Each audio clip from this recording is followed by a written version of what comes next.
महाराष्ट्र में एनसीपी में बड़ी टूट हुई है। एनसीपी के बड़े और महाराष्ट्र के कद्दावर नेता और एनसीपी प्रमुख शरद पवार के भतीजे अपने समर्थक विधायकों के साथ बीजेपी शिवसेना के साथ मिलकर महाराष्ट्र सरकार में शामिल हो गए। अजीत पवार ने मुख्यमंत्री पद की शपथ ली है।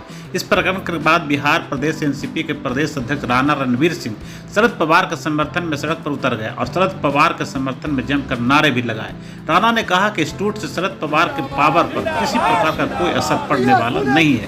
शरद पवार के साथ विश्वासघात करने वाले को आने वाले चुनाव में महाराष्ट्र की जनता सबक सिखाएगी।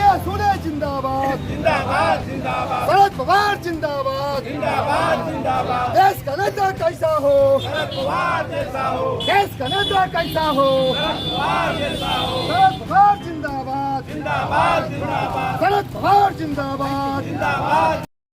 बिहार राष्ट्रवादी कांग्रेस पार्टी के लोग आदरणीय शरद पवार के समर्थन में और सुप्रिया सुले जी के समर्थन में एकजुटता प्रदर्शित करने के लिए आज हम लोग इकट्ठा हुए हैं और बिहार के एक सिपाही, राष्ट्रवादी कांग्रेस पार्टी के एक सिपाही आदरणीय शरद पवार जी, आदरणीय सुप्रिया सुले जी के साथ है।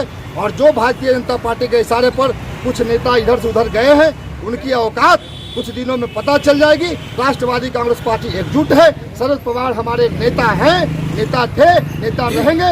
इसलिए राष्ट्रवादी कांग्रेस पार्टी को घबराने की जरूरत नहीं है। एक एक कार्यकर्ता को राष्ट्रवादी कांग्रेस पार्टी शरद पवार में विश्वास है और शरद पवार जी, सुप्रिया सुले के नेतृत्व में राष्ट्रवादी कांग्रेस पार्टी 2024 के चुनाव में इस अपमान का बदला देश की जनता जरूर लेगी, बिहार की जनता जरूर लेगी। भारतीय जनता पार्टी अचानक ऐसा क्या हो गया अजीत पवार प्रफुल्ल पटेल साहब को कि चले गए? ये अचानक मामला नहीं है। ये मामला 2020 में भी इसी तरह का कुछ मामला था, जो देवेंद्र फडणवीस महाराष्ट्र के चीफ मिनिस्टर बने थे और अजीत पवार महाराष्ट्र के डिप्टी सीएम बने थे। इसलिए मैं कहना चाहता हूँ, ये भाजपा पहली बार ऐसी घटना नहीं करी है, भाजपा ये दूसरी बार ऐसी घटना करी है और निश्चित तौर पे इस घटना का बदला शरद पवार साहब गंभीर रूप से लेने वाले हैं और जो भी नेता इस मुहिम में शामिल है उनको चारों खाना चित्त होना पड़ेगा। राष्ट्रवादी कांग्रेस पार्टी शरद पवार से जानी जाती है, शरद पवार साहब राष्ट्रवादी कांग्रेस पार्टी से जाने जाते हैं। तीसरे चौथे लोगों का यहाँ कोई गुंजाइश नहीं था। उनके जाने से, किसी के आने से कोई फर्क नहीं राष्ट्रवादी कांग्रेस पार्टी। कहा जा रहा है कि अजीत पवार साहब घोटाला में संलिप्त थे और उससे वो डर कर जो है ना और इस तरह का उन्होंने कदम उठाया। ये तो आरोप नरेंद्र मोदी जी ने लगाया था एनसीपी के नेताओं पर और कई पार्टी के नेताओं पर, लेकिन जब एनसीपी में थे तो वो घोटालेबाज थे। जब भारतीय जनता पार्टी में चले गए तो डिटर्जेंट, साबुन, डिटर्जेंट, टिकिया और वॉशिंग मशीन से निकल के चले गए तो वो साफ हो जाएंगे।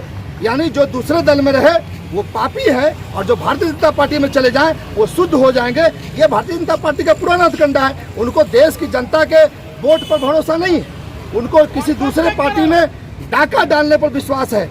इसलिए मध्य प्रदेश की घटना, मणिपुर की घटना, गोवा की घटना और बिहार की घटना, महाराष्ट्र की घटना, कर्नाटका की घटना ये साबित करती है कि भारतीय जनता पार्टी को वोट पर विश्वास नहीं है, देश की जनता पर विश्वास नहीं है। चुनी हुई सरकारों को, चुनी हुई विधायकों को खरीद फरोख्त कर भारतीय जनता पार्टी सरकार चलाना चाहती है। मोदी जी कह रहे हैं कि अब बिहार में भी यही होने वाला है। अब मोदी जी मौसम वैज्ञानिक हैं कि क्या है मुझे तो नहीं पता, लेकिन बिहार में ऐसा कुछ नहीं होने वाला है। सुशील कुमार मोदी जी अपनी नौकरी कर रहे हैं, क्योंकि मालिक को खुश करना है तो कुछ ऐसा वैसा बयान तो उनको देना ही पड़ेगा। इसलिए मुझे सुशील कुमार मोदी जी के बारे में कुछ नहीं कहना। अगर आपको ये खबर अच्छी लगी तो चैनल को सब्सक्राइब करना नहीं भूलें और बेल आइकन जरूर दबाएं।